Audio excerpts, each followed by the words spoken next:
এরে যুবক, এই জমিনের মধ্যে জিন্দা থাকা অবস্থায় কেউ আমার সতীত্বের মধ্যে আঘাত করতে পারে নাই। জমিনের মধ্যে কেউ আমার একবারও আঘাত করতে পারে নাই। কেউ আমার দিকে খারাপ নজরও তাকাইতে পারে নাই। আমার সতীত্বটা তুই কেন নষ্ট করলি? আমার সতীত্ব তুই কেন নষ্ট করে দিলি রে যুবক বল? এটা বলার সাথে সাথে আমার ভাগ্য করে কান্না শুরু হয়ে গেল। ও পয়গম্বর, ওই মুহূর্তে আমার অন্তরের মধ্যে একটা ভয়, আল্লাহর ভয় কাজ করা শুরু হয়ে গেছে। আল্লাহর ভয় আমার অন্তরের মধ্যে নাড়া দিয়ে দিছে। পয়গম্বর, এমন একটা ভয় আমার জীবনে পাই নাই। আজকে যে একটা ভয় পাইলাম, ওই ভয়ের কারণে আমার অন্তরের মধ্যে নাড়া খাইতেছে, শুধু আযাবের নাড়া। না জানি আমার আল্লাহ আমারে গ্রেফতার করিয়া নেয়, না জানি আমার আল্লাহ আমারে পাকড়াও করিয়া নেয়। ওই ভয় আমার অন্তর থেকে একটু কাটতেছে না পয়গম্বর। ও পয়গম্বর, আমার আল্লাহ মনে ক্ষমা করবেনি। আপনি যদি আমার একটু দোয়া করিয়া দেন, আমার আল্লাহ হয়তো আমারে ক্ষমা করে দিতে পারে। নবী আমার ডাক দিয়া কয়, রে সাহাবী, আমার আল্লাহর কাছে ক্ষমা চাও। যত বড় পাহাড় পরিমাণ গুনাহ হোক না কেন, আমার আল্লাহ সাথে সাথে ক্ষমা করে দিবে। এই ওয়াদা আল্লাহ কখন করেছিলেন? ওই যে পয়গম্বর আদম আলাইহিস সালাতু ওয়াস সালামের সময় জান্নাতে যখন পয়গম্বর আদম রে বানাইছে, পয়গম্বর আদম রে বানানোর পর যখন তার ভিতরে রূহ দিলেন আল্লাহ তাআলা, রূহ মুবারক দেওয়ার পর পয়গম্বরকে পুরো জান্নাত সব ঘুরে ঘুরে আল্লাহ তাআলা দেখাইলেন। সব কিছু আমার পয়গম্বরকে আল্লাহ তাআলা শিখাই দিলেন। এবার ফেরেশতাদের সামনে গিয়া বলে, ও ফেরেশতারা বলো এটার নাম কি? ফেরেশতারা জানে না, ফেরেশতাদেরকে আল্লাহ সেই জ্ঞান দেন নাই, কিন্তু পয়গম্বর আদমের আল্লাহ সেই জ্ঞান দিয়ে দিছে। হঠাৎ করে আবার জিজ্ঞেস করে বলো এই গাছের নাম কি? অটোমেটিক আদম বলে দেয়, ফেরেশতারা বলতে পারে না। এবার আল্লাহ বলেন, তোমরা তো বলছিলা জমিনের মধ্যে আমার খলিফা বানানোর কোনো প্রয়োজন নাই, বনি আদম বানানোর কোনো প্রয়োজন নাই। এখন দেখো তোমাদের চাইতে বড় সবল আমার বনি আদম। তোমরা যা জানো না আমার আদম সেটা বলতে পারে। এজন্য আল্লাহ পাক রব্বুল আলামিন সাথে সাথে অর্ডার করলেন, উসজুদু লি আদম, তোমরা সবাই আদমের সিজদা দাও, আদমের তোমরা সবাই সিজদা দাও। আল্লাহ অর্ডার করতে দেরি হয়েছে, সাথে সাথে সকল ফেরেশতারা সিজদায় করতে দেরি হয় নাই। একজন মাত্র বাকি, সব ফেরেশতারা সিজদায় পড়ে গেছে, একজন সিজদা দেন নাই। তিনি কি? ইবলিস। সে বলে, না না আমি সিজদা করব না, আমি সিজদা দিব না। কেন দিবি না? সব ফেরেশতারা সিজদা দিছে, উসজুদু লি আদম, সব ফেরেশতারা সিজদা দিল, একজন দেয় নাই। ফাসাজাদু ইল্লা ইবলিস, ইবলিস ছাড়া সব ফেরেশতারা সিজদা দিয়ে দিছে, ইবলিস সিজদা দিল না। আল্লাহ ডাক দিয়ে কয়, রে ইবলিস, কেন তুই সিজদা দিলি না? আমার একটু বুঝাইয়া দে, তুই কেন সিজদা দিলি না জানাইয়া দে। এবার ডাক দিয়া কয়, ও আল্লাহ, আমি সিজদা দেই না আমার যুক্তির কারণে। আমার যুক্তিতে মনে হয় না আমি সিজদা দিব, আমার যুক্তিতে মনে হয় আদম আমারে সিজদা দিবে, আমার যুক্তিতে মনে হয় আমি সিজদা দিব না। কারণটা কি? আল্লাহ বলে, কি কারণে দিবি না, তোর যুক্তিটা কি? এবার ইবলিস ডাক দিয়া কয়, ও আল্লাহ, খলাকতানি মিন নার ওয়া খলাকাহু মিন তিন। আল্লাহ আপনি আমারে বানাইছেন আগুন দিয়া, এই আদম রে বানাইছেন মাটি দিয়া। আমি আগুনের তৈরি ইবলিস, আমার পাওয়ার বেশি, আমার শক্তি বেশি, আমার গুণাগুণ বেশি, আমার ক্ষমতা বেশি। আমি ফেরেশতা ওই মাটির জ্বালাই দিতে পারি, কিন্তু মাটির গতি এমন, মাটি হাত থেকে ছাড়তে দেরি, নিচে গড়ায় পড়তে দেরি হয় না। আমি আগুনের গতি উপর দিকে, আমাকে প্রজ্বলিত করতে দেরি, উপর দিকে উঠতে আমার দেরি হয় না। আমি মাটির মতো হাজারো জিনিসকে সাথে সাথে জ্বালায় দেওয়ার মতো ক্ষমতা আমার আছে। এজন্য আমার যুক্তিতে মনে হয় না আমি আদমকে সিজদা করব, বরং আদম আমারে সিজদা করবে। আমার আল্লাহ ডাক দিয়া কয়, আরে ইবলিস ভালো করে শুনিয়া নে, আমি আল্লাহ হলাম খালেক, আমি আল্লাহ হলাম মাবুদ, আর তোরা হলি আমার গোলাম। আমি আল্লাহ মাবুদ, তোরা হলি গোলাম। আমি আল্লাহর কাছে গোলামিটা আমার বড় পছন্দ। যখন গোলামি করবি আমি আল্লাহর বড় পছন্দ। যখন গোলামির বিপরীতে যুক্তি দাঁড় করাবি আমি আল্লাহর কাছে বড় না পছন্দ হয়ে যায়। এজন্য গোলাম, এজন্য ইবলিস তোরে বলে দেই আমি আল্লাহ তোর উপরে লানত দিলাম, বের হয়ে যা, ফখরুজ বের হয়ে যা, আমার জান্নাত থেকে বের হ, আমার জান্নাত থেকে বের হয়ে যা। শুধু এখানেই শেষ নয় রে গোলাম, আরে ইবলিস ভালো করে শুনে নে, আজীবনের জন্য তোকে আমি জাহান্নামের লানত তোর মালায় মালায় দিয়ে দিলাম।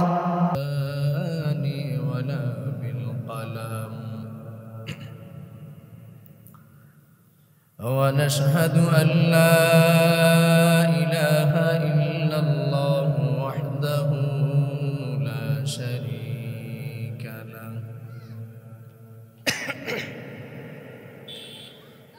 ونشهد أن سيدنا وسندنا وحبيبنا وحبيب ربنا وطبيب قلوبنا ومولانا محمدا عبده ورسوله صلى الله تعالى عليه وعلى آله وأصحابه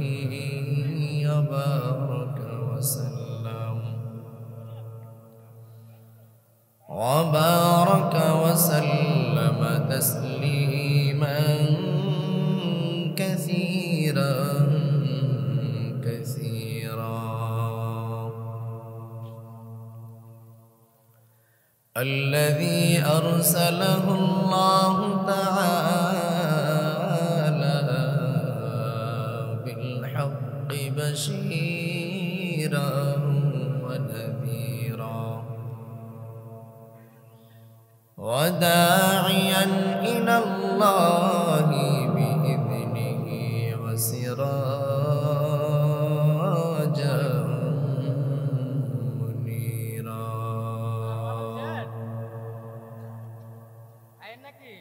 اللهم صل على محمد النبي الأمي وعلى آله وسلم تسليما.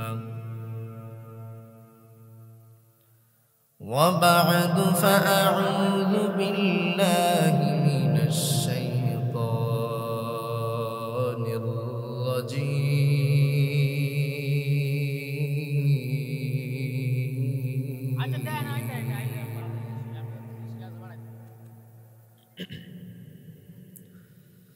بسم الله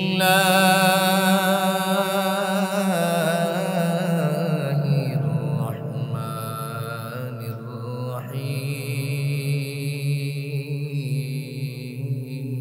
الرحيم. يا أيها الذين آمنوا اتقوا الله حق تقاته ولا تموتن إلا وأنتم مسلمون.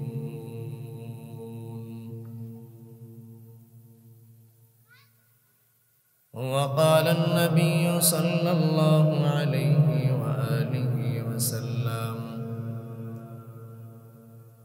اتق المحارم تكن أعبد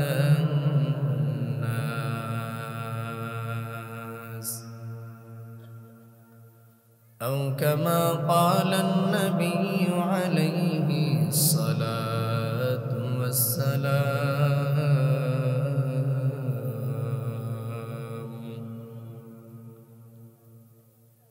صدق الله مولانا العظيم وصدق رسوله النبي الكريم. ونحن على ذلك لمن الشاهدين والشاكرين والذاكرين والحمد والحمد لله رب العالمين.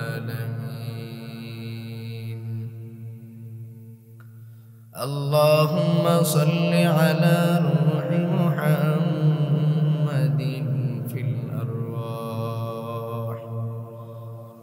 وعلى جسد محمد في الأجساد وعلى قلب محمد في القلوب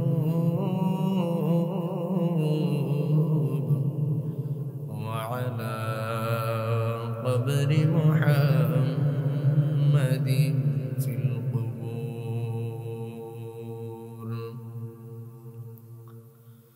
سبحانك لا علم لنا إلا ما علمتنا إنك أنت العليم الحكيم. رب اشرح لي صدري ويسر لي أمري واحلل عقدة من لساني يفقه قولي.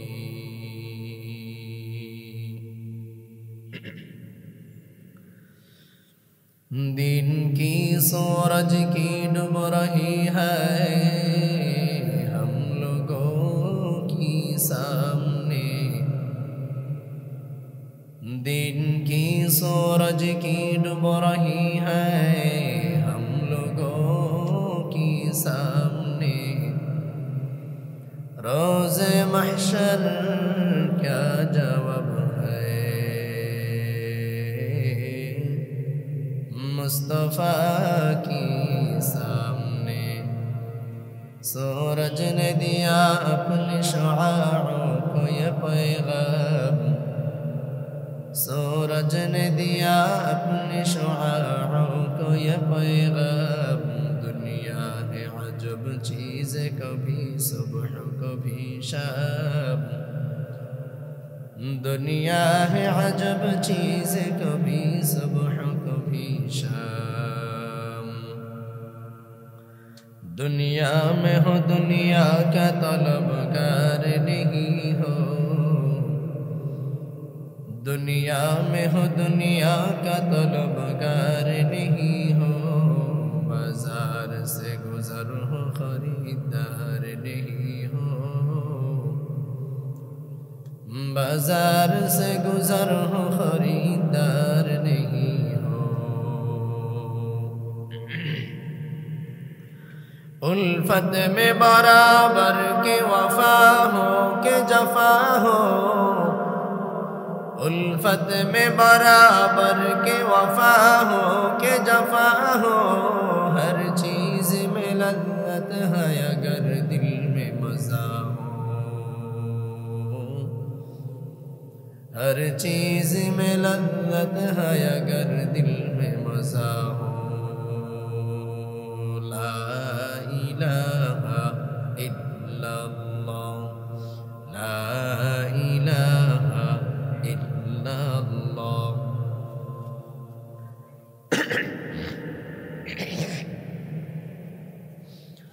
لا الہ الا اللہ لا الہ الا اللہ لا الہ الا اللہ. সকলে পড়েন, জবান খুলে পড়েন. لا إله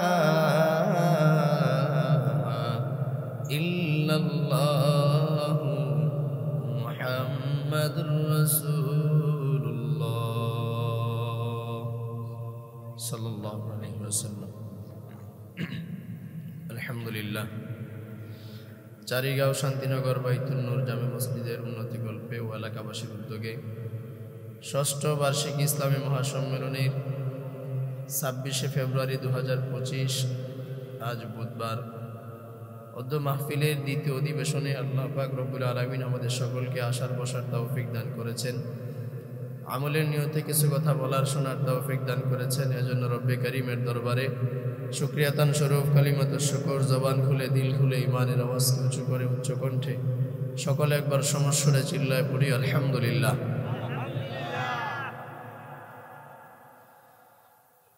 দুনিয়ার জমিনে দুনিয়ার হাইসিয়তে একটা রীতিনীতি চালু আছে, যে যার প্রতি যত বেশি আশেক হয় সে তার প্রতি তত বেশি বিনয়ী হয়। কথাটা বুঝাইতে পারি নাই। দুনিয়াতে যে যার জন্য যত বেশি পাগল হয়, যার জন্য পাগল হইল সে তার জন্য তত বেশি বিনয়ী হয়। মানে যখন আপনি আমার পাগল হবেন, আপনি আমার জন্য খুব পাগল বা আমি আপনার জন্য অনেক পাগল, আপনার প্রেমে হাবুডুবু খাই, আপনার মহাব্বত সবসময় আমার অন্তরে আছে, আপনিও আমার জন্য সর্বদা বিনয়ী হয়ে থাকেন। যে যার জন্য আশেক সে তার জন্য সব কিছু দিতে বাধ্য, জীবন উজাড় করে দেয়। যখন দেখি দুনিয়ার কোনো বড়লোক, টাকাওয়ালা, পয়সাওয়ালা, তাদের কাছে যখন কোনো গরিব মোহাব্বত করনেওয়ালা তারে খুব মোহাব্বত করে ভালোবাসে, এমন কোনো মানুষ তার কাছে যখন যায় সে পারে না সব কিছু দিয়ে দেয়। এমন মানুষ আছে না? আল্লাহ পাক রব্বুল আলামিন জমিনের মধ্যে কিছু কিছু মানুষের জন্য বড় আশিক, অনেক পাগল। কেন? আল্লাহ বলেন, লা ইন শাকারতুম লা আযীদান্নাকুম ওয়া লা ইন কাফারতুম ইন্না আযাবি লাশাদীদ। যে ব্যক্তি নিয়ামত পাইল, নিয়ামতের শুকর আদায় করলো, আল্লাহ তার নিয়ামতকে বৃদ্ধি করে দেয়।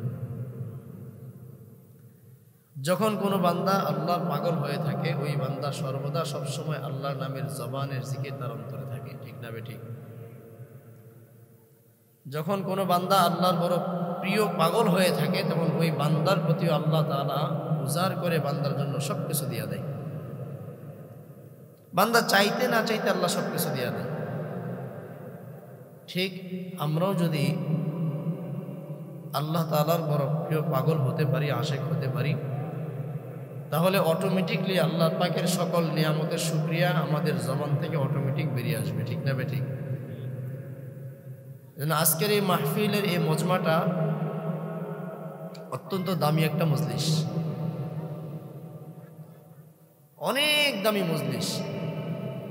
দুনিয়ার জমিনে যদি কোনো জান্নাতি বাগান দেখতে চান তাহলে মাহফিলের মজমাগুলা দেখেন, এগুলোই জান্নাতের বাগান।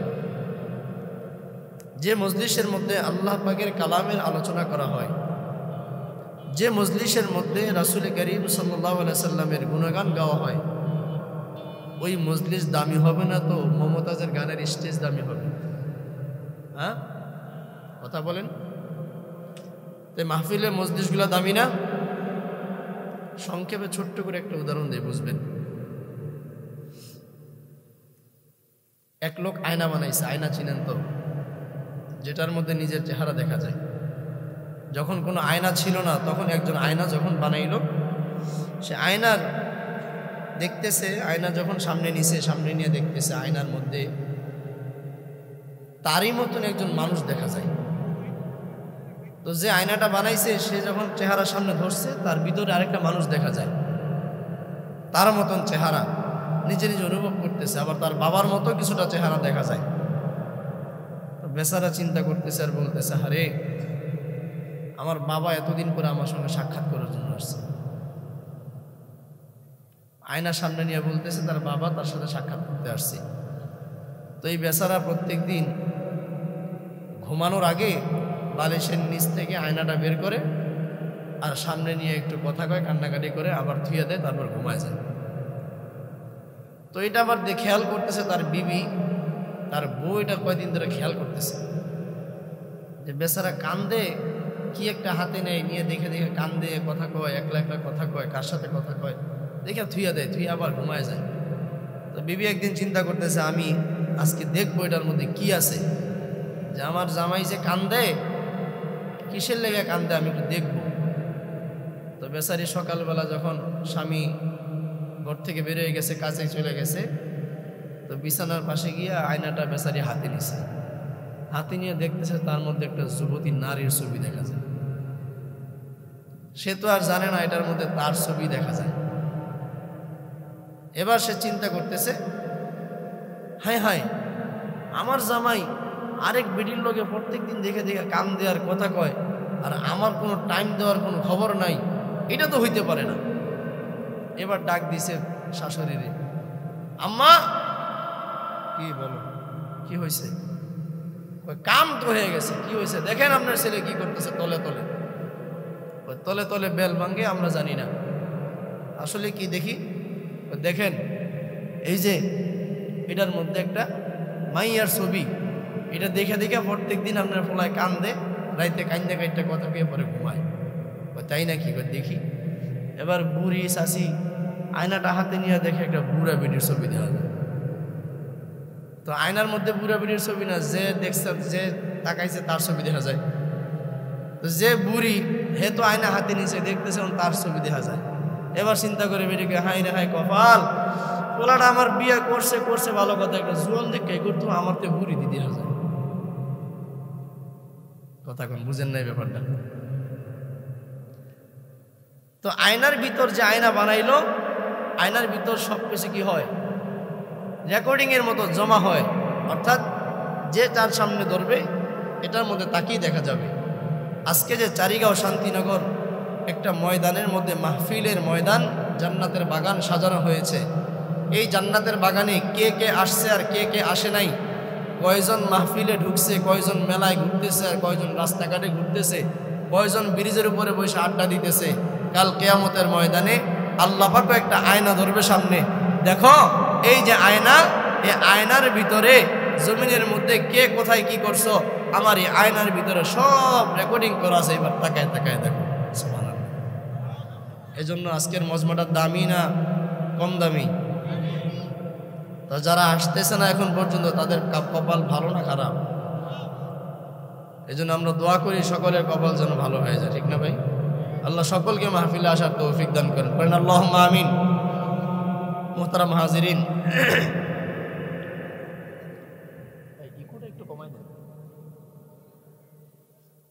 মুহতারাম হাজিরিন, বলতেছিলাম আল্লাহ পাক রব্বুল আলামিন কালামে পাকের মধ্যে বলেন, ইয়া আইয়ুহাল্লাযীনা আমানুত্তাকুল্লাহ, হে দুনিয়ার মুমিন বান্দা বান্দির দল, হে দুনিয়ার মুমিন বান্দা বান্দিরা, হে দুনিয়ার মুমিনেরা, জমিনের মধ্যে একটু তাকাইয়া দেখেন না বাবা, আল্লাহ পাক রব্বুল আলামিন জমিনের মধ্যে হাজারো কোটি মানুষের মধ্য থেকে আল্লাহ মুমিনদেরকে আদর করে ডাক দিয়েছেন। মুমিনদেরকে আল্লাহ ডাক দিয়ে বলেন, ইয়া আইয়ুহাল্লাযীনা আমানুত্তাকুল্লাহ। জমিনের মধ্যে আমরা দেখতে পাই, জমিনের মধ্যে মা এবং বাবা যখন সন্তানকে আদর করে ডাক দেয়, সন্তানকে যখন আদর করিয়া ডাক দেয়, আব্বু আব্বু বলে আদর করে ডাক দেয়, আদর সোহাগ দিয়া ডাক দেয়। আবার যখন নাকি সন্তানের প্রতি মা বাবার একটু রাগ হয়ে যায়, ওই সন্তানকে আবার মা বাবার ধমক দিয়ে ডাক দেয়, এই বেটা কোথায় গেছিলি, বলে কি বলে না? জমিনের মধ্যে মানুষ তার সন্তানকে যদি এতটাই মোহাব্বত করে, এতটাই ভালোবাসে, ভালোবাসিয়া সন্তানকে আদর করে ডাক দেয়, বাবা মা আমার সন্তান আমার এদিকে আসো, কোথায় গেলাম মা, তুমি কি, তোমার কি হয়েছে, কি অসুবিধা আমারে বলো। জমিনের মধ্যে মা বাবা মনের মধ্যে ভালোবাসা নিয়ে সন্তানকে আদর করে ডাক দেয়, ওই দিক থেকে আমার আল্লাহর মায়াও তো মোটে কম নয়, আমার আল্লাহর ভালোবাসা বান্দার প্রতি কিন্তু মোটেও কম নয়। জমিনের মধ্যে হাজারো কোটি মানুষের মধ্য থেকে আল্লাহ বাছাই করে করে ডাক দেয়, ইয়া আইয়ুহাল্লাযীনা আমানু। আল্লাহ তো এই কথাও বলতে পারতেন, ইয়া আইয়ুহান নাস। আল্লাহ মানুষ বলে আমাকে আপনাকে সম্বোধন করেন নাই। আল্লাহ তো আপনারে আমারে মানুষ বলিয়া ডাক দেন নাই। আল্লাহ বড় আদর করে ডাক দিছে, ও আমার মুমিন বান্দা বান্দিরা। আল্লাহ যখন কোনো বান্দারে আদর করে ডাক দেয়, তখন ওই বান্দারে বড় আদরের মায়া নিয়ে ডাক দেয়, মুমিন বলে ডাক দেয়। আপনার আমার কপাল কত বড় ভালো, আপনার আমার কপাল কত বড় ভাগ্যবান কপাল। সাহাবায়ে কেরামের জামানায় সাহাবায়ে কেরামরা জমিনের মধ্যে আসছে। মা ছিল বেঈমান, বাবাও ছিল বেঈমান। একটা পর্যায়ে নবীজির দাওয়াতের সোহবত পাইয়া, নবীজির সংস্পর্শ পাইয়া এক পর্যায়ে সোনার মানুষ জমিনের মধ্যে হয়ে গেছে। সাহাবায়ে কেরাম কষ্ট করে জমিনের মধ্যে দিন জিন্দা করেছেন, ঈমান এনেছেন। কিন্তু আমার আপনার বেলায় দেখা যায় আমার আপনার জন্য যুদ্ধ, ঈমানের জন্য যুদ্ধ করতে হয় নাই, ইসলামের মধ্যে থাকার জন্য যুদ্ধ করতে হয় নাই। মুমিনের খাতার মধ্যে নামটা লেখানোর জন্য, মুসলমানের খাতায় নামটা লেখাবার জন্য আমার আপনাকে যুদ্ধ করতে হয় নাই। যুদ্ধ ছাড়া, সংগ্রাম ছাড়া আল্লাহ আমারে আপনারে আদর করে মায়া করে মুসলমানের ঘরে পাঠাইছে। কত বড় নিয়ামত! যদি আমি আর আপনি নিয়ামতের হিসাব করতে যাই, গণনা করে শেষ করতে পারবো না। মুসলমান হওয়াটা যে কত বড় নিয়ামত! তাকাইয়া দেখেন না, জমিনের মধ্যে হিন্দু আছে, বৌদ্ধ আছে, ইহুদি আছে, খ্রিস্টান আছে, তাদেরও তো একটা সম্মান আছে। মুসলমান জাতি, তাদের একটা সম্মান আছে। তাকাইয়া দেখেন না, খুঁজিয়া দেখেন না, যত ধর্মের লোক আছে না, সম্মানিত ব্যক্তি যত ধর্মের লোক হোক না কেন, মুসলমানের চাইতে সম্মান কোন ধর্মের ব্যক্তির কাছে না। আল্লাহর কাছে চাইলাম না আল্লাহ মুসলমান বানান, আল্লাহর কাছে চাইলাম না আল্লাহ নবী মুহাম্মদের উম্মত বানায় দেন। আল্লাহর কাছে দরখাস্ত করলাম না, রে আল্লাহ মুমিনের ঘরে জন্ম দেন। দরখাস্ত সারা, বিনা দরখাস্তে আমার আপনার আল্লাহ দয়া করে মায়া করে আমাকে আপনাকে মুসলমান বানাইছে। আপনাকে আমাকে দয়া করে মায়া করে আদর করে মুমিন বানাই দিছে। আল্লাহ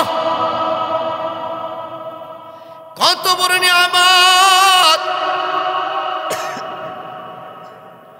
যদি এটা ওজন দিয়া দেখা যাইত, যদি জমিনের কোনো পাল্লা বাটকেরা দিয়া ওজন দিয়া দেখা যাইত, মুসলমান হওয়াটা কত বড় নিয়ামত! সমগ্র দুনিয়ার যদি একদিকে থাকতো আর মুসলমানের পাল্লাটা যদি একদিকে থাকতো, মুসলমানের পাল্লাটা 1000 গুণে বেশি ভারী হয়ে যেত। আমার আল্লাহ মুসলমানদেরকে আবার ডেকে ডেকে বলেন, শুধু মুসলমান বলেন নাই, আল্লাহ তো বলতে পারতেন ইয়া আইয়ুহান নাস, আল্লাহ কথা বলতে পারতেন ইয়া আইয়ুহাল মুসলিমুন। আল্লাহ মুসলমানও বলেন নাই, মানুষও বলেন নাই। যদি আল্লাহ মানুষ বলতেন, সমগ্র দুনিয়ার সকল মানুষরা উঠে যাইত। যদি আল্লাহ মুসলমান বলে ডাক দিতেন, শুধু যারা জন্মসূত্রে আর বাপদাদার ধর্মসূত্রে মুসলমান, তাদের নামটাও মুসলমানের খাতায় উঠে যাইত।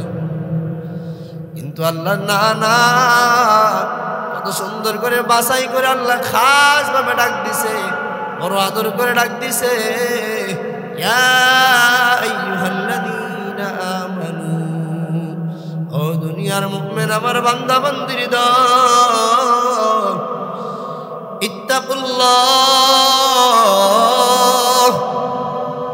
আল্লাহ বলেন তুমি জমিনের মধ্যে আমি আল্লাহরে বড় ভয় করো। কারে ভয় করবা? তুমি আল্লাহকে ভয় করো। ইত্তাকুল্লাহ। আল্লাহ বলেন আল্লাহ আমি আল্লাহকে ভয় কর, ভয় কর।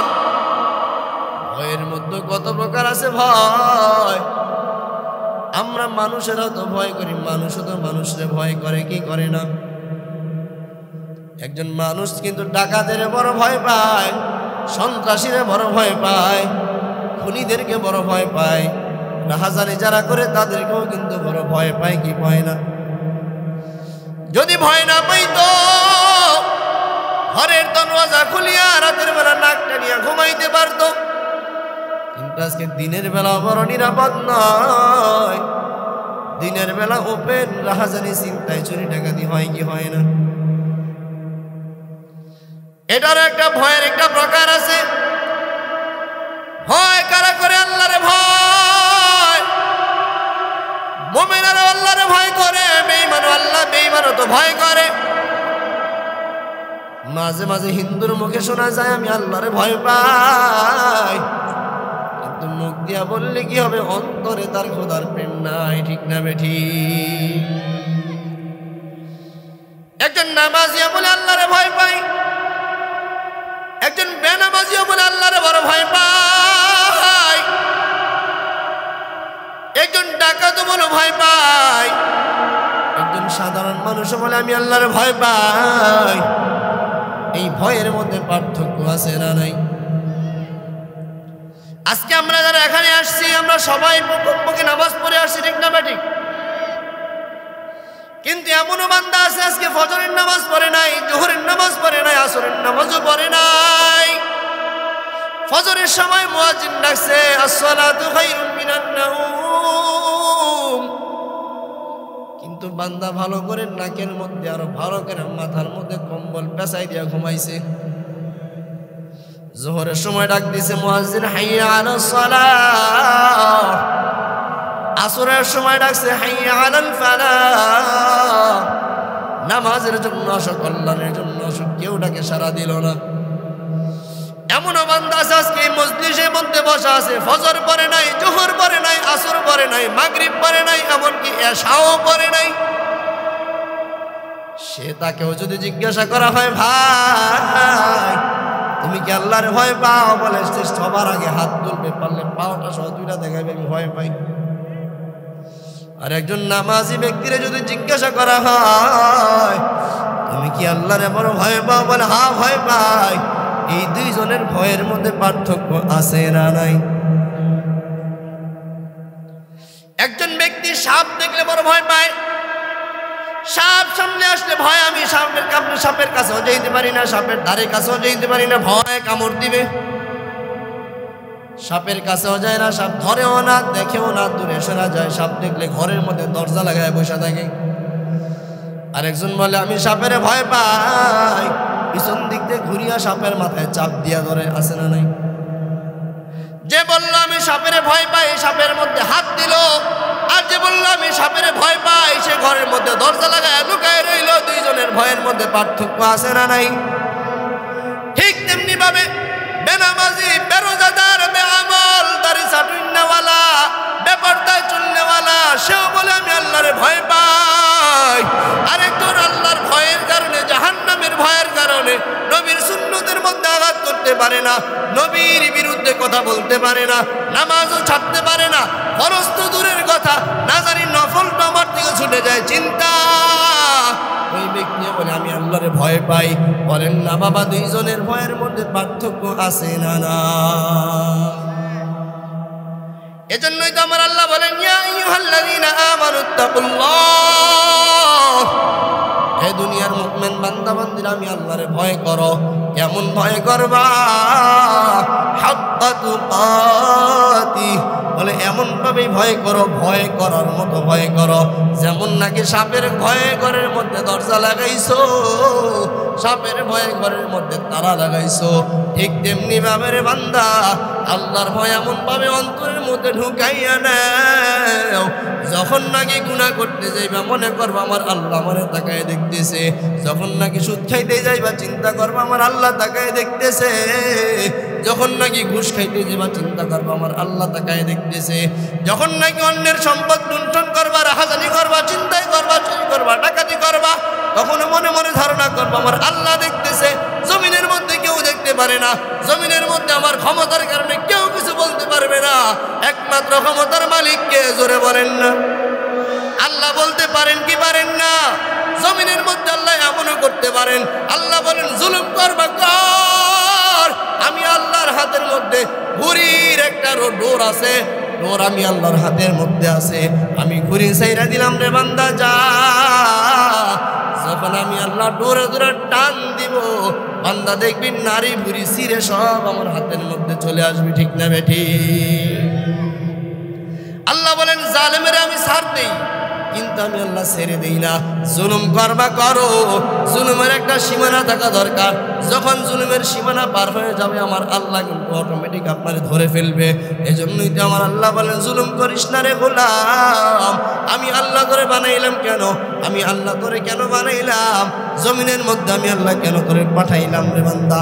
জমিনের মধ্যে আমি আল্লাহ তোরে পাঠাইবার একটাই মাত্র কারণ, আমার আল্লাহ বলেন আমি আল্লাহ জমিনের মধ্যে মানুষ বানাইলাম। কেমন মানুষ বানাইলাম? মানুষ বড় দুর্বল করে বানাইছি। আমি আল্লাহ জমিনের মধ্যে গোলাম তাকায় দেখ কত কিছু বানাইছি। সারা জমিনটার মধ্যে তাকায় দেখ, আমি আল্লাহ তোর জন্য আসমান বানাইলাম, জমিন বানাইলাম, কত রকমের হরেক রকমের ফল ফুল দিলাম, কত রকমের সবজি দিলাম, কত রকমের খাবারের ব্যবস্থা করলাম। এরে বান্দা একটা কিন্তু আমার জন্য করি না, সব আমি তোর জন্য করছি। কেমনে করে বুঝবেন আল্লাহ কেমন করে বুঝায়? এ দুনিয়ার ব্যাপারে আমি প্রায় সময় মাঝে মাঝে একটা উদাহরণ দিয়ে বলি। জমিনের মধ্যে আমারও সন্তান আছে, আপনারও সন্তান আছে। আমি যখন আমার সন্তানের জন্য একটা জামা বানাইলাম, টাকা দিলাম আমি, কাপড় দিলাম আমি, বানাইলামও আমি। আপনি জিজ্ঞাসা করলেন জামাটা কার? বললাম আমার সন্তানের। বানাইলাম আমি, টাকা দিলাম আমি, খরচ দিলাম আমি, সব দিলাম আমি। জামাটা কার? বলে আমার ছেলের। আমার না, আমার ছেলের জামা, সব দিলাম আমি। বানাইলাম কার জন্য? ছেলের জন্য। ছেলেটা পরবে, আমি পরবো না, না আমি পরবো না, ছেলে পরবে। ছেলের জন্য বানাইলাম একটা জামা, ছেলের জন্য বানাইলাম, টাকা দিলাম আমি, কাপড় দিলাম আমি, মজুরি দিলাম আমি, সব আমার পকেট থেকে দিলাম। আমার জন্য বানাই নাই, আমার সন্তানের জন্য বানাইছি। ঠিক যেমনি ভাবে আল্লাহ বুঝাইতেছেন, কেমন করে জমিনের মধ্যে তাকায় দেখ। বলে ছেলেটা কার? ছেলেটা আমার, জামাটা আমার নয়, খরচ দিলাম আমি, জামাটা আমার না, আমার ছেলের। কিন্তু ছেলেটা কার? ছেলেটা হইল আমার। ঠিক তেমনি ভাবে আল্লাহ পাক রব্বুল আলামিন বুঝাইতেছেন যে গোলাম জমিনের মধ্যে তাকাইয়া দেখ, আমি আল্লাহ কত প্রকার নিয়ামত দিলাম জমিনের মধ্যে, কত হাজারো কোটি নিয়ামত আমি আল্লাহ তোরে দান করলাম। আমি আল্লাহ তোরে টাকা দিলাম, সম্পদ দিলাম। আমি আল্লাহ জমিনের মধ্যে তোরে কোটি কোটি টাকার মালিক বানায় দিলাম। আমি আল্লাহ পাক রব্বুল আলামিন জমিনের মধ্যে তোরে কত সুন্দর নিয়ামত দিলাম। ডানে তাকা ভিতরে নিয়ামতে ভরা, বামের দিক তাকা ভিতরে নিয়ামতে ভরা, উপর দিকে তাকাবে নিয়ামতে ভরা, গাছের দিকে তাকাইয়া দেখ নিয়ামতে ভরা, চতুর্দিকে শুধু নিয়ামত আর নিয়ামত। এগুলা কার জন্য? বান্দা তোর জন্য বানাইছি। বলে বানাইছি আমি, সব করলাম আমি, কিন্তু আমার জন্য বানাই নাই। আমি আল্লাহ বানাইছি বান্দা তোর জন্য। তাহলে বান্দার জন্য যে বানাইলাম, বান্দাটা কার? আল্লাহ বলেন আবদি, আমার বান্দা। আল্লাহু আকবার। সমগ্র দুনিয়া সাজাইছেন আল্লাহ কার জন্য? আপনার জন্য আর আমার জন্য। আর সব বান্দাগুলো আল্লাহ বানাইছে কার জন্য? ওই বান্দাকেই তো আল্লাহ বারবার বারবার ডেকে বলেন, ইয়া আইয়ুহাল্লাযীনা আমানুত্তাকুল্লাহ হাক্কা তুকাতিহি ওয়া লা তামুতুন্না ইল্লা ওয়া আনতুম মুসলিমুন। জমিনের মধ্যে গোলাম চল, জমিনের মধ্যে বিচরণ কর, আমি আল্লাহরে ভয় কর, মনের মধ্যে ভয় নিয়ে চল। এই ভয় যদি অন্তরে থাকে রে গোলাম, এক ওয়াক্ত নামাজ তোমার থেকে কাজা যাবে না। ভয় যদি বান্দা তোমার অন্তরে থাকে, একটা রাকাত নামাজও তোমার থেকে ছুটবে না। নামাজ কাজা হবে তো দূরের কথা, এক ওয়াক্ত নামাজও তোমার থেকে জামাত তরক হবে না। আমার আল্লাহ কেমন করে সুন্দর করে সাজাইছে। 12টা মাসের মধ্যে আমার আপনার আল্লাহ 11 মাস আমার জন্য আপনার জন্য ওপেন করে দিলেন। একটা মাস আল্লাহ সুন্দর করে সাজাইছে। একটা মাস বান্দা রোজা রাখ, এই রোজা রাখলে তোর অন্তরটা পরিশুদ্ধ হবে, তোর আমলটা মজবুত হয়ে যাবে।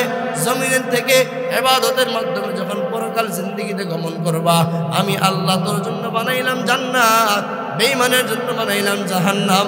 এখন যদি তোর বদামলের কারণে জাহান্নামে যাও, আমি আল্লাহ কিন্তু দায়ী থাকবো না। আমি আল্লাহ দিলাম তোর জন্য আমল। আজকে আমরা আমলটারে বড় কঠিন বানাই নিছি। আমল যে কত বড় সহজ আমল করে যদি চলতে পারি ইসলামের পথে চলা বড় সহজ। কিন্তু আমাদের গুনাহের কারণে, জমিনের মধ্যে আমাদের রীতিনীতির কারণে আজকে আমরা আমাদের আমলগুলোকে পরিবর্তন করে উল্টা বানাই নিছি। এজন্য আমরা ডাক দিয়া বলি, রে জমিনের ভাই, আজকে নামাজ পড়া বড় কঠিন, ইবাদত করা বড় কঠিন হয়ে গেছে, ঠিক না বেঠি? আসলে দিনের পথে চলা বড় সহজ যদি আমরা আমলগুলো ঠিক মতো করতে পারি, না করতে পারলেই কঠিন হয়ে যায়। এই জন্য আমার আল্লাহ বলেন, ভয় কর। কারে ভয় করবি রে গোলাম? আল্লাহরে ভয় কর। কেমনে ভয়, কেমন ভয় করবি? হাক্কা তুকাতিহি। আল্লাহ বলেন ভয় করার মতো ভয় কর। শেষে আবার আল্লাহ রেড সিগন্যাল বাজায় দিছে, ওয়ালা তামুতুন্না ইল্লা ওয়া আনতুম মুসলিমুন। বান্দা ভালো করে শুনিয়া নাও, জমিন থেকে তো একদিন অবশ্যই প্রত্যাবর্তন করবা, কবরের মধ্যে আসবা। কবরে আসার আগে ভালো করে শুনিয়া নাও, পরিপূর্ণ মুসলমান না হইয়া কিন্তু কবরের মধ্যে আসিও না। আল্লাহ রেড সিগন্যালও দেয়া দিছে, আল্লাহ সুন্দর সাজায়ও কয়ে দিছে, আবার রেড সিগন্যালও দিছে, সুন্দর পথ দেখাই দিছে, আবার রেড সিগন্যালও বাজাই দিছে। সাবধান, এমনটা করা যাবে না, সাবধান, এমনটা করা যাবে না। সন্তানরে বাবা আদেশ করে, বাবা এটা করো, ওটা করো, ওটা করো, সাবধান, এটা করা যাবে না। পয়গম্বর আদমকে আল্লাহ বলছে, লা তাকরাবা হাযিহি শাজারা ফাতাকুনা মিনাজ জালিমিন। আরে আদম, আমি তোমার সমস্ত জান্নাতে চলার জন্য তোমার অনুমতি দিলাম, ওপেন করে দিলাম, কিন্তু সাবধান, ভালো করে মনে রাখবা, লা তাকরাবা হাযিহি শাজারা। তোমার আমি একটা রেড সিগন্যাল দিয়ে দিলাম, এই গাছের ফল তো ধরবা দূরের কথা, গাছের কাছেও যাইবা না। ঠিক তেমনি ভাবে আল্লাহ পাক আমার আপনার জন্য কোরআনে আয়াত নাজিল করলেন, বান্দা তোমার মধ্যে আল্লাহর ভয় অন্তরের মধ্যে ফিট করিয়া নাও। অন্তরের মধ্যে যে ভয় নিবা, ভয়টা সামান্য ভয় হলে চলবে না, সাধারণ ভয় হলে চলবে না, একেবারে খাঁটি আল্লাহর জন্য ভয় অন্তরের মধ্যে লালন করতে হবে। আমরা যদি পিছন দিকে তাকাই, সাহাবায়ে কেরামের জামানায় কেমন ভয় তাদের অন্তরের মধ্যে ছিল, কেমন খোদা প্রেম তাদের অন্তরের মধ্যে ছিল। আল্লাহর পয়গম্বরের একজন সাহাবী, আল্লাহর নবীর সাহাবী, নবীর কাছে এসে হাউমাউ করে কান্দে, নবীর কাছে এসে হাউমাউ করে চিৎকার করে কান্দে, বলে পয়গম্বর, আল্লাহ আমার গুনাহগুলো ক্ষমা করবেনি, আল্লাহ আমার জীবনের গুনাহগুলো ক্ষমা করবেন। হাউমাউ করে কান্দে। নবী ডাক দিয়া কয়, কি সমস্যা আমারে খুলিয়া কও। সাহাবী ডাক দিয়া কয়, পয়গম্বর, আমার থেকে বড় অপরাধী মনে হয় জমিনের মধ্যে কেউ নেই। বলে, কি অপরাধ করছো বল। সাহাবী ডাক দিয়া কয়, পয়গম্বর, আমি জমিনের মধ্যে যখন কোনো মানুষ মারা যাইত, ওই মানুষের লাশগুলো আমি নিজের কবর থেকে চুরি করে নিয়ে আসতাম। আমি কবর থেকে কাফনের কাপড় খুলিয়া মানুষগুলারেও লাশগুলো আমি চুরি করে আমি নিয়ে আসতাম, নিয়ে আসা হাড়গুড়গুলো বিক্রি করে দিতাম, কাফনের কাপড়গুলো বিক্রি করে দিতাম আলাদাভাবে। কোনো মানুষ যখন মারা যাইত, আমি তার লাশগুলো আমি চুরি করে নিয়ে আসতাম। রে পয়গম্বর, আজকে আমার একটা ঘটনা এমন আমাকে কাঁদাইল, এই ঘটনার কারণে আমি কাঁদতে কাঁদতে পুরো বেহুশ হয়ে গেছি রে পয়গম্বর। আমার অন্তর থেকে ভয় কাটেই না, ভয় কাটেই না। বলে, কি ঘটনা ঘটাইলা। বলে, পয়গম্বর, আমি আজকে যখন রাতের বেলা আমার ওই একটা কবর থেকে, নতুন কবর, আমি লাশ চুরি করতে গেলাম। লাশ চুরি করতে গিয়ে নামিয়া দেখি ওই কবরের মধ্যে সুন্দরী রমণী একটা নারীর লাশ রাখা। ওই রমণী এমন একটা নারী ছিল, তার প্রতি জমিনের মধ্যে আমার খুব কাহেসাত ছিল। আমি এমন একটা ওয়াদা করেছিলাম, একটা সময় আমি ওয়াদা করেছিলাম, আমি মরার পরে হলেও তার সঙ্গে আমি জেনা করে দিব, তাকে খেয়ে দিব। এই চিন্তা করিয়া আমি কবরের মধ্যে নামলাম। নাইমা দেখি ওই রমণীর লাশটা, সুন্দরী টকটকে যুবতীর লাশটা, তার লাশটা সামনে দেখার পর তার কাফনটা যখন চুরি করতে গেলাম, কাফনটা যখন খুলে নিয়ে আসলাম, তারপরে আমি তার সঙ্গে এমন একটা কাজ করেছি রে পয়গম্বর, ওই মৃত লাশটার সঙ্গে আমি জেনা করেছি পয়গম্বর। ওই লাশটার সঙ্গে জেনা করার পর হঠাৎ করে আমি যখন কাফনটা নিয়ে চলে আসব, এমন সময় আমাকে পিছন থেকে খাপ করে ডাক দিয়া বলে, আজীবনের জন্য তোর আমি লানতের মালা দিয়ে দিলাম, আজীবনের জন্য তুই একেবারেই জাহান্নামী।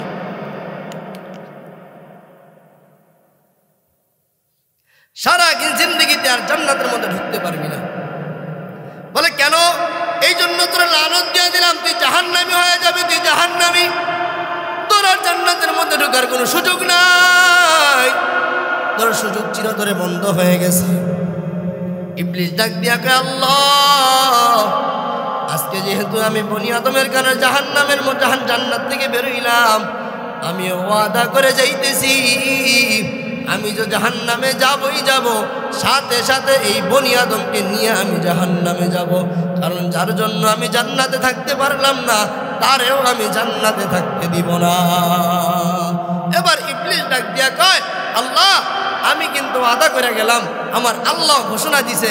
এই ইবলিস, ভালো করে শুনে নে, তুই যেহেতু ওয়াদা করলি আমার বান্দাগুলারে নিয়ে জাহান্নামে যাবি, ভালো করে শুনে নে, আমি আল্লাহ ওয়াদা করলাম রে ইবলিস, আমার বান্দারে তুই 80 বছর লাগাতার গুনাহ করাবি, আমি আল্লাহ 80 সেকেন্ড নয়, 1 সেকেন্ডের মধ্যে আমি আল্লাহ ওই বান্দার 80 বছরের গুনাহগুলো আমি আল্লাহ ক্ষমা করে দিব।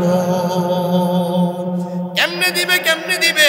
আমার আল্লাহ জানাই দেই রে গোলাম, আমি আল্লাহর কাছে ক্ষমা চাও, আমি আল্লাহর কাছে মাফ চাও, আমি আল্লাহ ক্ষমা করে দিব।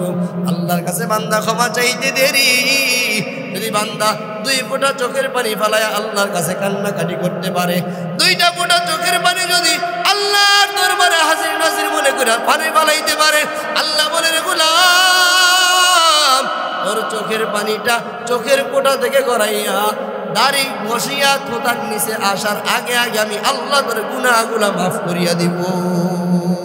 এজন্য আমার আল্লাহ বলেন, ইয়া আইয়ুহাল্লাযীনা আমানুত্তাকুল্লাহ হাক্কা তুকাতিহ। আল্লাহ বলেন, এর দুনিয়ার মুমিন বান্দা বান্দির দল, আমি আল্লাহর ভয় কর। আমি আল্লাহর যখন ভয় করবি, অটোমেটিক বান্দা গুনাহ থেকে তোর মনটা বিরত হয়ে যাবে। আমি আল্লাহর ভয় যখন তোর অন্তরের মধ্যে থাকবে, অটোমেটিক তোর দিল থেকে গুনাহের আশাগুলা নষ্ট হয়ে যাবে। এরে বান্দা, সামনে তাকাইয়া দেখো না, রমজান মাস সামনে হাজির হয়ে গেছে। এই রমজান হলো তাকওয়া অর্জন করার মাস। আল্লাহ বলেন, ইয়া আইয়ুহাল্লাযীনা আমানু কুতিবা আলাইকুমুস সিয়াম কামা কুতিবা আলাল্লাযীনা মিন ক্বাবলিকুম লাআল্লাকুম তাত্তাকুন। এই মাসটা হলো রমজান, আসতেছে রমজান। এই দীর্ঘ 11 মাস পাড়ি দিয়া আমাদের কাছে রমজান আসছে। এই রমজান সামান্য কোনো মাস নয়, রমজান হলো তাকওয়া অর্জন করার মাস, গুনাহ মাফ করানোর মাস, ধ্বংস করার মাস, গুনাহ থেকে মুক্তি নেওয়ার মাস। এই মাসগুলো যদি ইবাদত করতে পারি, একটা মাস লাগাতার ইবাদত করব, 1 মাসের ইবাদতের কারণে আল্লাহ তাকওয়া অন্তরের মধ্যে ফিটিং দিয়ে দিবে। তাকওয়া অর্জন হয়ে গেলে আল্লাহ পাক সমস্ত গুনাহগুলো অটোমেটিকলি আল্লাহ ক্ষমা করে দিবে। আবার আল্লাহ শেষের সিগন্যাল জানায় দিছে, এ মুমিনেরা ভালো করে শুনে নে, ওয়ালা তামুতুন্না ইল্লা ওয়া আনতুম মুসলিমুন। তুমি ভালো করে শুনিয়া নেও রে গোলাম, পরিপূর্ণ মুসলমান না হইয়া রে গোলাম কবরের মধ্যে আসিও না। আল্লাহ এমনিতে মুসলমান বানায় পাঠাইছে, আবার বলে মুসলমান না হয়ে কবরে আসিও না। এ দুনিয়ার মুসলমান ভালো করে শুনে নেন, আল্লাহর নবী জনাবে মুহাম্মদুর রাসূলুল্লাহ সাল্লাল্লাহু আলাইহি ওয়াসাল্লাম হাদিসের মধ্যে জানায় দেয়, ছোট্ট একটা হাদিস। আল্লাহর নবী বলেন, ক্বালান নবী সাল্লাল্লাহু আলাইহি ওয়াসাল্লাম, আদ-দুনিয়া সিজনুল মুমিন ওয়া জান্নাতুল কাফির। দুনিয়াটা হলো মুমিনের জন্য জেলখানা, আর দুনিয়াটা হলো কাফিরের জন্য একটা জান্নাতখানা। আজকে আমাদের মনে হয় দুনিয়াটা বুঝি আমাদের আসল। না রে বাবা, না না, দুনিয়া আপনার আমার জন্য আসল নয়, দুনিয়া তোমার আমার চিরস্থায়ী জায়গা নয়। আজকে দুনিয়ার মধ্যে আমরা রং তামাশায় পড়িয়া আমার আল্লাহরে ভুলে যাইতেছি, দুনিয়ার রং তামাশায় পড়িয়া আমি আপনার আল্লাহর নবীকে ভুলে যাইতেছি, আমরা দিন থেকে বিমুখ হয়ে যাইতেছি। আজকে গুনাহের কারণে আমাদের অন্তরটা মরিচা যুক্ত হয়ে গেছে। আজকে দুনিয়ার রং তামাশায় পড়িয়া দুনিয়ার সাজসজ্জা সব কিছু ভোগ করতেছি ঠিক, কিন্তু আল্লাহর প্রেম অন্তর থেকে দূরে সরে যাইতেছে। দ্বীনের মুহাব্বত, ইসলামের মুহাব্বত অন্তর থেকে দূরে সরে যাইতেছে। ভালো করে শুনিয়ে নেন রে বাবা, দুনিয়া থেকে একদিন অবশ্যই বিদায় নিয়ে চলে যেতে হবে। ওই বিদায় লগ্নটা যদি খারাপ হয়, কবরের মধ্যে কিন্তু একটু পরিমাণ আযাব কম হবে না।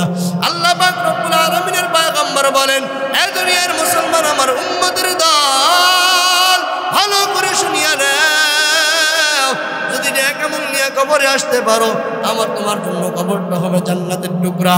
আর যদি বান্দা নেক আমল না নিয়ে গুনাহ নিয়ে কবরে যাও, কবরটা হবে তোমার আমার তোমার জন্য জাহান্নামের একটা গর্ত হয়ে যাবে। জাহান্নামের গর্ত কেমন হবে, কবরের মধ্যে কেমন করে আযাব শুরু হবে, একটা নয় দুইটা নয়, 99টা সাপ কবরের মধ্যে হাজির হয়ে যাবে। 99টা সাপ আপনারা আমারে ধ্বংসন করতে থাকবে, এমন করে কামড়াবে, একটা করে সবল দিবে, 70 গজ পানির নিচে চলে যাবে, আবার ছুটে আসবে, আবার দিবে, আবার চলে যাবে, এমন করে চলতে থাকবে। কাল কিয়ামতের ময়দান কিন্তু মোটেও কম নয়। কবর হলো প্রথম আযাবের রাস্তা, দ্বিতীয়ত হলো হাসরের ময়দানে আযাব শুরু হয়ে যাবে। হাসরের ময়দানের আযাবের পর আমাদের পরিপূর্ণ ঠিকানা জাহান্নাম অথবা জান্নাত হয়ে যাবে। ওই হাসরের ময়দানের মধ্যে মিজানের পাল্লায় যখন নাকি নেক আমলগুলো টান দেওয়া হবে, মিজানের পাল্লায় নেক আমলগুলো টান দেওয়ার পর যদি একটা আমল যদি কম হয়ে যায়, আপনার প্রিয়াদরের বড় ভাই আপনার পাশে থাকবে না, আপনার ছোট ভাই আপনার পাশে থাকবে না। দলিল কি আমার আল্লাহ জানায় দেয়, ইয়াউমা ইয়াফিরুল মারউ মিন আখিহি ওয়া উম্মিহি ওয়া আবিহি ওয়া সাহিবাতিহি ওয়া বানিহি। আল্লাহ তাআলা প্রথমেই কেন বড় ভাইয়ের কথা বললেন? কারণ জমিনের মধ্যে বাবার পরে বড় ভাইয়ের অবদানটা বেশি হয়। জমিন থেকে যখন অল্প বয়সে বাবা মরিয়া যায়, বাবার জায়গাটা বড় ভাই দখল করিয়া ছোট ভাই বোনদের আদর্শ মানুষ বানায় কি বানায় না? লেখাপড়া করায়, কাজকর্ম করায় না, বড় বড় চাকরি করায় না, লেখাপড়া করায়, নিজে কষ্ট করে নিজে লেখাপড়া করে না। এজন্য বড় ভাইয়ের অবদানটা বড় বেশি। এজন্য আমার আল্লাহ জানায় ডাইরেক্ট বলে, ইয়াউমা ইয়াফিরুল মারউ মিন আখিহি ওয়া উম্মিহি ওয়া আবিহি ওয়া সাহিবাতিহি ওয়া বানিহি। আপনার বড় ভাই আপনার পাশে থাকবে না, আপনার ভাই বোন আপনার পাশে থাকবে না, আপনার মা আপনার পাশে থাকবে না, আপনার বিবি আপনার পাশে থাকবে না। একটা আমলের শর্ট কোথায় পাই? একটা আমল, একটা আমল হলে জান্নাতে যাইতে পারি। একটা আমলের কারণে আজকে মিজানের পাল্লা একটা রইলাম, দৌড় দিলাম মায়ের কাছে, ও মা, কষ্ট করে গর্ভে ধারণ করেছো, আবার জমিনের মধ্যে আনাই নিয়ে আসছো। জমিনের মধ্যে আসার পর আবার কত সুন্দর করে বুকের দুধ পান করাইলা, লালন পালন করলা। এরে মা, যখন বৃদ্ধ হয়ে গেছো, তোমাদেরকে কামাই করে খাওয়াইছি রে মা, একটা আমল দাও। আজকে একটা আমলের কারণে জাহান্নামী হয়ে যাইতেছি রে মা। এরে মা, তুমি আমার একটা আমল দেওয়া সহযোগিতা করো। আপনার মা ওই সময় আপনার পাশে এসে দাঁড়াবে না। একটা আমলের কারণে বাবার কাছে গিয়া বলবেন, বাবা, জমিনের মধ্যে কতই না আপনাদেরকে কামাই করে খাওয়াইছি, একটা আমলের কারণে আজকে জাহান্নামী হয়ে যাইতেছি। একটা আমল যদি দেন আমি আজকে জান্নাতে যাইতে পারি। ওই সময় আপনার বাবা আপনার অস্বীকার করবে, সন্তান নাই বলে জমিনের মধ্যে সন্তান ছিল না, অস্বীকার করে দিবে। এমন সময় প্রাণের বিবির কাছে গিয়া বলবেন, বিবি আমার, জমিনের মধ্যে যা কিছু কামাই করেছি তোমাদের জন্যই তো করেছি। সকাল থেকে সন্ধ্যা পর্যন্ত, সন্ধ্যা থেকে সকাল পর্যন্ত কষ্ট করেছি তোমার মুখে একটু হাসি ফুটাবার জন্য রে বিবি। আজকে একটা আমলের কারণে আমি জাহান্নামী হয়ে যাইতেছি। একটা আমল দিয়া যদি সহযোগিতা করো, একটা আমলের কারণে আমি জান্নাতি হতে পারি। এমন সময় আপনার প্রাণের কলিজার টুকরা বিবিটা আপনার অস্বীকার করে দূরে সরাই দিবে। আপনার পাশে কেউ থাকবে না রে বাবা। ও চারিকা এলাকার মুসলমান, ভালো করে শুনিয়া নাও। হঠাৎ করে আজকে তাকায় দেখেন থোতার দাড়িগুলা সাদা হয়ে গেছে। এই তো কয়েকদিন আগে আপনি টকবকে যুবক ছিলেন রে বাবা। এরে বৃদ্ধ বাবাজি, কিছুদিন আগে আপনি কিন্তু টকবকে একটা যুবক ছিলেন রে বাবা। আজকে হঠাৎ করে তাকায় দেখেন আপনার থুতুর দাড়িগুলা সাদা হয়ে গেছে, আপনার মাথার চুলগুলা সাদা হয়ে গেছে। আপনার জন্য কতই না কষ্ট, লাঠি ছাড়া চলতে পারেন না। একবার ওকে ভাবিয়া দেখলেন রে বাবা, কিছুদিন আগে তো আমার ক্ষমতার বাহাদুরি ছিল, আজকে আমি বিছানা থেকে উঠতে গেলে আরেকজনের সহযোগিতা নিতে হয়। একবারও তো ভাবলাম না কখন আমার সময়টা পার হয়ে গেছে। এ যুবক ভাইয়েরা, ও বর্তমানের মা, একবারও কি ভাবলেন না কিছুদিন আগে স্বামীর ঘরে আসছেন, নতুন শাড়ি পরিয়া বকবকে সুন্দরী একটা রমণী সাজিয়া নববধূ সাজিয়া গহনাগুলা পরিয়া লাল শাড়ি পরিয়া পরীর মতন সাজ দিয়া স্বামীর ঘরে আসছেন। আজকে হঠাৎ করে তাকায় দেখেন আপনার মাথার চুলগুলা সাদা হয়ে গেছে, নাতি নাতনিতে ঘর ভরিয়া গেছে। একদিন আপনাকে 4 বিহারার পালকির মধ্যে 5টা টুকরা সাদা কাপড়ের শাড়ির প্যাকেট বানাইয়া আপনাকে চিরদূরে বিদায় দেওয়া হবে মা। একবারও কি ভেবে দেখেছেন আপনার সন্তান আপনার পাশে দাঁড়াবেনি? না না, আপনার কলিজার সন্তান আপনাকে ঘরে জায়গা দিবে না, আপনার কলিজার মেয়ে আপনার ঘরে জায়গা দিবে না, আপনার স্বামী আপনার খবর নিবে না। আপনার মরার 1 সপ্তাহের মধ্যে আপনার স্বামী আবার নতুন করে বিবাহ করে নিবে রে মা। এজন্যই তো বলি কয়দিন আর জমিনে বাঁচবেন, কয়দিনের বাহাদুরি। আরে কলিজার টুকরা যুবক ভাই, এই তো কিছুদিন আগে ল্যাংটা ছিলাম, আজকে বড় হয়ে গেলাম, কতই না বড়। কিছুদিন পর আমিও থাকবো না, আপনিও থাকবেন না। হঠাৎ করে আপনার আমার দাড়িগুলো সাদা হয়ে যাবে, চুলগুলো সাদা হয়ে যাবে। এ যুবকরা তাকায় দেখো না, রাস্তাঘাটে দৈনিক কত কত লাশের খবর পাওয়া যায়, গাড়ি অ্যাক্সিডেন্টের খবর পাওয়া যায়, হতাহতের খবর পাওয়া যায়, নিহতের খবর পাওয়া যায়, গোলাগুলি করে কত মানুষ মারা যায়। অধিকাংশ খবরগুলাই শুধু যুবক, শুধু যুবকের লাশ চতুর্দিকে ছড়াই ছিড়ে আছে। আজকে তাকায় দেখেন না, আপনার আমার মরণ কখন আসে জানা নাই, আপনার আমার মৃত্যুটা কখন আসে জানা নাই। এজন্যই তো আমার আল্লাহ সিগন্যাল দিয়ে দিছে, ওয়ালা তামুতুন্না ইল্লা ওয়া আনতুম মুসলিমুন। মৃত্যুর কথা স্মরণ করিয়া ভালো করে শোনো, আমার অন্ধকার কবরে আসবা, ভালো করে শোনো, কবরের মধ্যে মুসলমান না হয়ে আসবা না। এই জন্য বাবা হাতে অনুরোধ করে বলি, পায়ে হাত দিয়ে বলি রে বাবা, 2টা পা যদি আগায় দেন পায়ের মধ্যে হাত দিয়ে বলতাম রে বাবা, এখনো কি আপনার নেক কাজ করার সুযোগ হয় নাই? এখনো কি নেক আমল করার সময় আপনার সামনে এসে দাঁড়ায় নাই? এখনো কি আপনার জীবনের ভুলগুলো আপনার ধরা পড়ে নাই? এই জন্যই তো বলে যুবক ভাইদের পায়ে হাত দিয়ে বলি, বারবার পায়ে হাত দিয়ে বলি, নেক আমল করিয়া গুনাহমুক্ত জিন্দেগি করো, গুনাহমুক্ত জিন্দেগি করো। এতে তোমার ফায়দা কি হবে? আমার আল্লাহ যেহেতু ঘোষণা দিয়েছেন, ইয়া আইয়ুহাল্লাযীনা আমানুত্তাকুল্লাহ হাক্কা তুকাতিহি, আরে গোলাম আমি আল্লাহর ভয় কর, ভয় করার মতো ভয় কর। ভয় করলে কি হবে রে বান্দা? জীবনেও বান্দা তোমার দ্বারা গুনাহ হবে না। তুমি কখনোই দাড়ি কাটবা না, বেগানার দিকে তাকাইবা না, নজরটা তোমার অন্যদিকে চলবে না, কখনোই রোজা ছাড়তে পারবা না। এই জন্য বলি বাবা, এখনো যারা আছেন, জীবনে আর জীবনে গুনাহ করবো না, দাড়ি কাটবো না, নামাজ ছাড়বো না, নবীর বিরুদ্ধে চলবো না, কোরআনের বিরুদ্ধে চলবো না। যতদিন জমিনের মধ্যে বেঁচে থাকবো, আল্লাহকে খুশি করার জন্য, নবীকে খুশি করার জন্য, নবীর পথে, নবীর মতে, কোরআনের পথে, কোরআনের মতে চলার মতো সাহায্য নিয়া আল্লাহর কাছে তওবা করবো। কারা কারা আছেন 2টা হাত আমার আল্লাহকে দেখায় দেন। আয় আল্লাহ রাব্বুল আলামিন, চারিগাঁও এলাকার, শান্তিনগর এলাকার মুসলমানগুলোর আপনি কবুল করে নেন আল্লাহ। আয় আল্লাহ তওবা করতেছি আর গুনাহ করবো না, আয় আল্লাহ ওয়াদা করতেছি আর গুনাহ করবো না রে মালিক। আয় আল্লাহ দাড়ি কাটবো না, লম্বা জামা গায়ে দিব, নবীর সুন্নত তরিকায় চলবো, রোজা ভঙ্গ করবো না, নবীর বিরুদ্ধে চলবো না, নবীর বিরুদ্ধে কথা বলবো না। আমিন আমিন, আলহামদুলিল্লাহি রাব্বিল আলামিন। আল্লাহ আমাদের সকলকে কবুল করেন, মঞ্জুর করিয়া নেন।